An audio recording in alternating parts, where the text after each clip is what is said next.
Capítulo 13. Atrapado en la trampa. Escuché el sonido de aviones, más tanques y soldados moviéndose, instalando barricadas.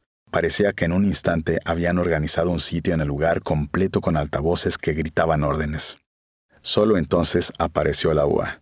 Estaba fuera del país cuando sucedió todo esto y corrí de regreso, dijo, llevándome a una pequeña antesala en la planta baja.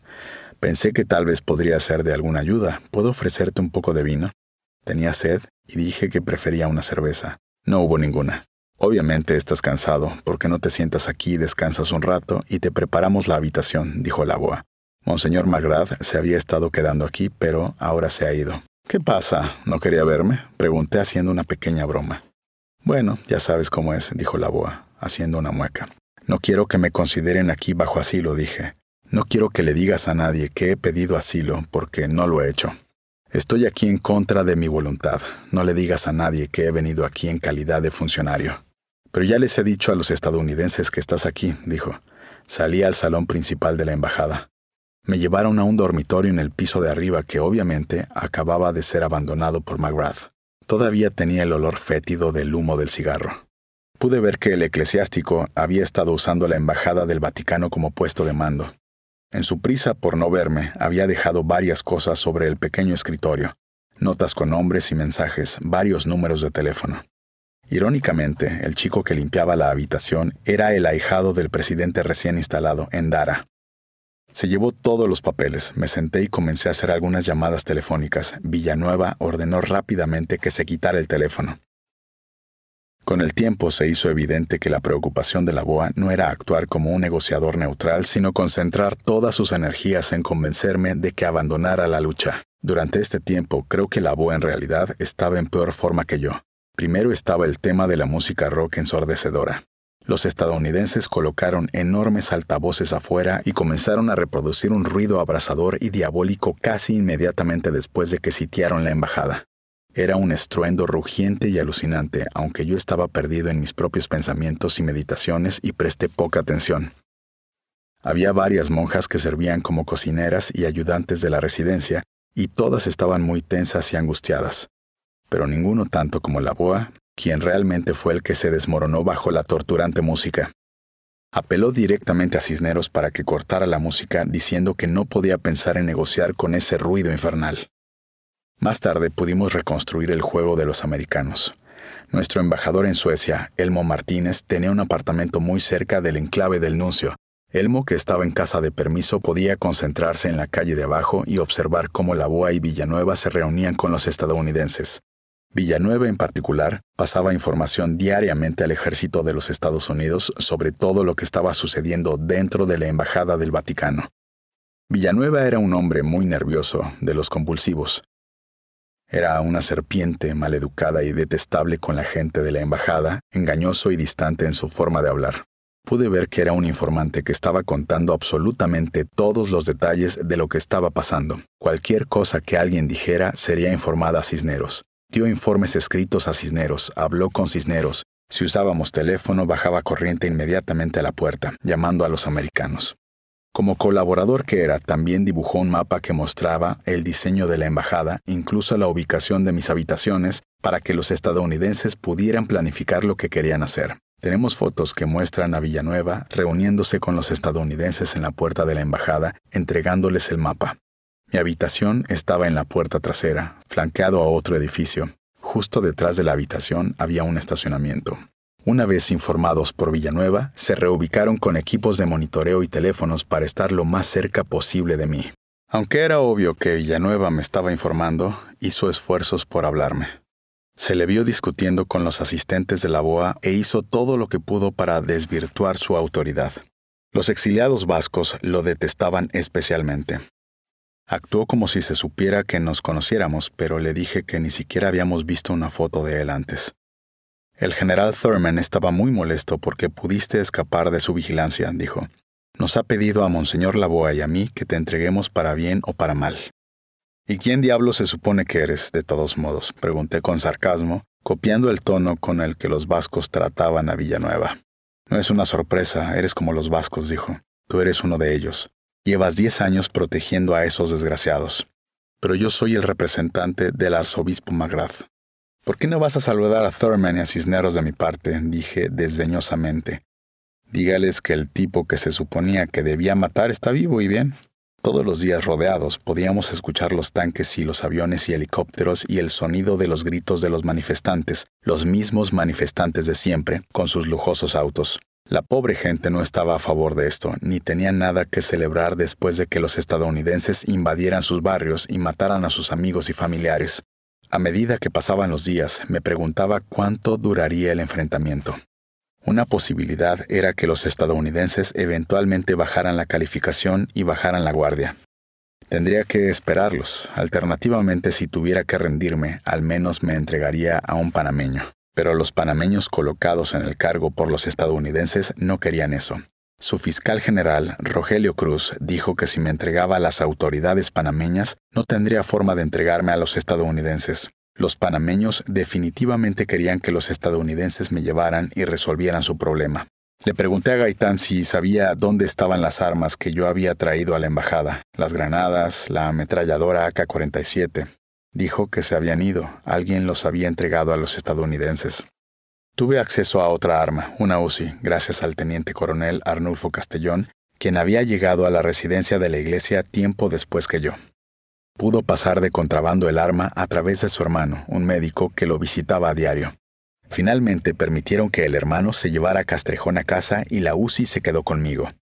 Hice lo mejor que pude para ocultarla, pero esto no fue fácil. Estaba en una habitación muy escasamente decorada, con un escritorio, una cama y nada más, así que la puse entre los colchones de la cama. Consideré a la Uzi como un arma defensiva y, dadas las circunstancias, rodeado por las Fuerzas Armadas estadounidenses, esto parecía lógico.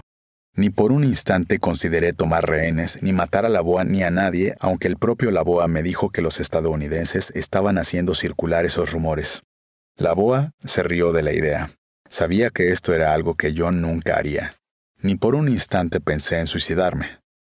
No puedo identificar con la idea de suicidarme. Estaba usando mi materia gris para idear un plan de escape y estaba utilizando las posibilidades de salir con vida. La muerte solo sería una opción en la línea de fuego. Finalmente, el 2 de enero, Laboa convocó a reunión. Gaitán y el coronel Nivaldo Madrinan, el único otro oficial de alto rango en la embajada conmigo, también estaba allí. Dijo que no veía otra opción que me agarraran los americanos porque al día siguiente me iban a quitar la inmunidad y las puertas estarían abiertas. Los estadounidenses dejarían entrar a la mafia, dijo. Harían lo mismo que le hicieron a Mussolini, es decir, me colgarían y me dejarían colgado a la vista de todos. Pero, ¿cómo pueden los estadounidenses declarar que esta resistencia ya no tiene inmunidad? Yo pregunté, no depende de ellos. Bueno, dijo, no hay nada que puedas hacer. De hecho, una vez que decidió invadir Panamá, George Bush pisoteó todo el derecho internacional junto con sus nuevos aliados instalados en la Cancillería panameña. Desobedecieron la inmunidad diplomática, allanaron la embajada de Nicaragua, abusaron del embajador cubano y violaron los terrenos de la embajada de Libia. Habían organizado una turba frente a la embajada peruana donde se habían refugiado algunos oficiales de la PDF. La gente en la multitud arrojó cócteles Molotov amenazando con asaltar el lugar y sacar a los exiliados. Con orgullo, una salutífera carta de la abogada panameña doctora Materno Vázquez felicitándolo por ofrecer asilo, informándole sobre los principios del derecho internacional y los pormenores de la Corte de Ginebra, y describiendo cómo estos principios ofrecieron una base legal para lo que estaba haciendo como jefe de una misión diplomática. Le recordé la respuesta diplomática inicial del Vaticano, invocando mi derecho a obtener refugio justo cuando Estados Unidos, en ese mismo momento, estaba ofreciendo refugio a un disidente chino en Beijing, a pesar de las exigencias del gobierno chino. Llamé al embajador de Cuba, Lázaro Mora, y le pregunté si estaba haciendo lo mismo en la embajada de Cuba, es decir, amenazando con quitarle la inmunidad. No, dijo enfáticamente, no pueden hacer eso. Y la línea telefónica de repente se cortó. Había aprovechado que Cisneros estaba prendiendo las líneas telefónicas para arreglar los uniformes que me traerían cuando me capturaran y estuvieran bajo su custodia. Sin embargo, cuando los estadounidenses escucharon la esencia de la conversación, la línea se volvió a desconectar rápidamente. Madrinan empezó a protestar y Laboa estaba listo para discutir. El obispo buscaba el apoyo de mis ayudantes. Rendirse, dijo, era la única opción. ¿Qué pasaba con España?, yo pregunté. Se niegan a darte asilo, dijo Laboa, quien era amigo cercano del embajador español. Está bien, ¿qué pasó con Cuba? Laboa nunca me dio una respuesta. Obviamente nunca contactó a la embajada de Cuba, aunque Mora estaba dispuesto a aceptarme. La verdad fue que Estados Unidos dejó claro que no querían que nadie me ofreciera asilo. Salí de la reunión y comencé a prepararme mentalmente para lo que probablemente vendría. Sabía que tenía un arma para defenderme. La UCI era mi seguro, pensé, porque si la mafia o los estadounidenses iban a entrar, al menos 3 o 4 irían conmigo antes de que me lincharan. Este era el plan estadounidense, no el plan panameño. Thurman le planteó la idea a Laboa. Una vez eliminadas las salvaguardias diplomáticas, encontrarían un pretexto para disparar. Thurman advirtió que no haría nada para desbloquear a la turba de 50 a 60 personas que tenían llamando a la embajada. Fue Thurman quien sacó a relucir el espectro de Mussolini y la turba de linchamiento. Subí a mi habitación y busqué entre los colchones. Mi UCI se había ido. Alguien la había encontrado y se la había entregado a Mark Cisneros. Me quedé pensando en lo que había dicho Laboa. Míralo cómo perder una batalla, dijo. Acéptalo y prepárate para la batalla legal que se avecina. La única forma ahora es el recurso legal, justicia imparcial, no contaminada por la política. Tus abogados me han estado llamando y te esperan con optimismo para la lucha legal que se avecina. Mirando hacia atrás, mi elección era la captura por parte de los estadounidenses o enfrentar un futuro a largo plazo allí en la Embajada del Vaticano, o tal vez un eventual ataque de los estadounidenses. No podía culpar a Laboa por lo que había pasado. Lo conocía desde hacía mucho tiempo. Antes de esto, nuestras relaciones siempre habían sido profesionales y honestas. Habíamos trabajado con él en investigaciones delicadas y cuando nos pidió que guardáramos confidencias, lo hicimos y lo seguimos haciendo. Era un hombre afable, generoso, anfitrión y buen conversador. Laboa cumplió todas las instrucciones del Vaticano en la medida de sus posibilidades, basándose en el derecho internacional. En muchos sentidos, Laboa me salvó la vida, pero fue víctima de la intriga. Analizando las cosas, lo más decepcionante que puede era obvio que Laboa, presionado por McGrath, Cisneros y Thurman, había decidido entregarme a los invasores estadounidenses.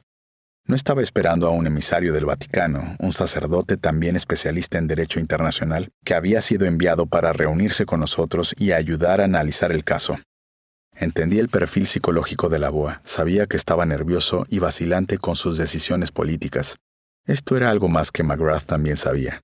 Laboa tenía otra debilidad, temía la crítica política. Terminó siendo lastimado por todo el asunto.